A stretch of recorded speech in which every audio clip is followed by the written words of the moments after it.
As I mentioned in the iPad questions and answers video that we recorded live last night at live.pirillo.com, I wound up walking out and buying an iPad case, the one officially made by Apple. I figured, hey, they know what's going on. And yes, it is functional. It is quite protective of the iPad, front and back. There's another flap that folds underneath the iPad, and I've got it pulled up on the Apple Store page for the iPad case, and it says some of the features: soft microfiber interior. That is true. In fact, the entire surface of the case is the microfiber. Reinforced panels for structure. Indeed, the flaps are quite sturdy, and that could be a slight detriment, especially at the crease, and I'll explain that in a second. Lightweight enough to carry anywhere, folds horizontally or vertically to hold iPad or typing on the on-screen keyboard, and holes for the various ports, jacks, and switches. So yes, it is functional. So what I'll do here is simply flip that flap over and show you. You simply tuck it in onto that side, and then you're literally ready to type. And indeed, it does slant. I currently have the orientation switch locked on. It will orient itself automatically to the slope, and if needing to pull up the keyboard, having it at this angle, this slant, actually does work quite well. Then of course I could also stand it up that way, so it works in that capacity. I could stand it up this way. Quite, I would say, versatile. However, that being said, if you keep this flap up for too long, it never really lays flat again, and that could be somewhat of an issue. It just always wants to fold out the other direction, which is kind of concerning. Now, if you lay it down, it should be just fine. It's a smaller niggling point. One of the bigger issues I've had with it is specifically the edge, where the pieces were likely glued together.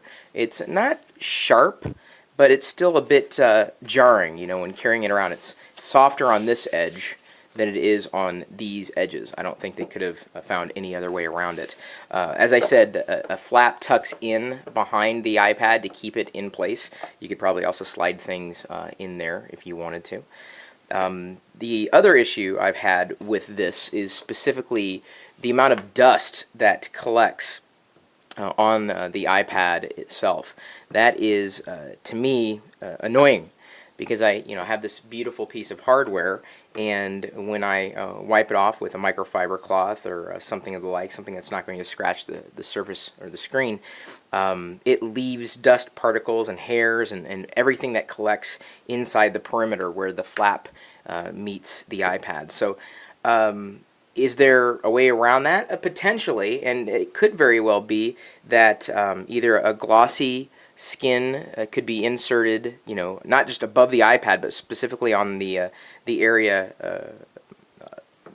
where the iPad shows through, or matte. Certainly, I'm a big fan of matte, and of course that would keep most, if not all, the debris off the screen and make it nice to look at when I open it up. So that is a quick review. Is it worth the $40 that Apple is charging? I would say no. It's worth about $20.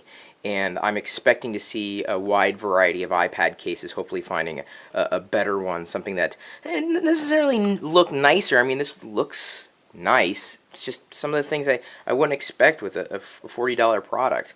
Doesn't take anything away from the iPad. That's the good news. But everything else, I think, leaves something to be desired. So that's just my opinion. My email address, chris@pirillo.com. Of course, we've got a community of tech enthusiasts, geeks.pirillo.com. My blog, chris.pirillo.com. I just tweeted out a couple of minutes ago a couple of really cool iPad apps that I had found, so hopefully you're following me on Twitter or Facebook, twitter.com/ChrisPirillo or facebook.com/ChrisPirillo.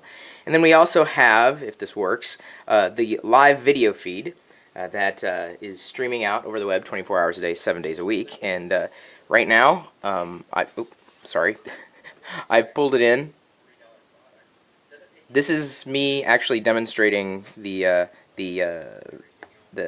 iPad case right here live. And so this is what people who are in the chat room are watching right now. You can pull it up on your iPad, iPhone, iPod Touch at pocket.pirillo.com. But if you're on the web, on the desktop, and you'd like to tune into the live video feed, you're more than welcome to join us.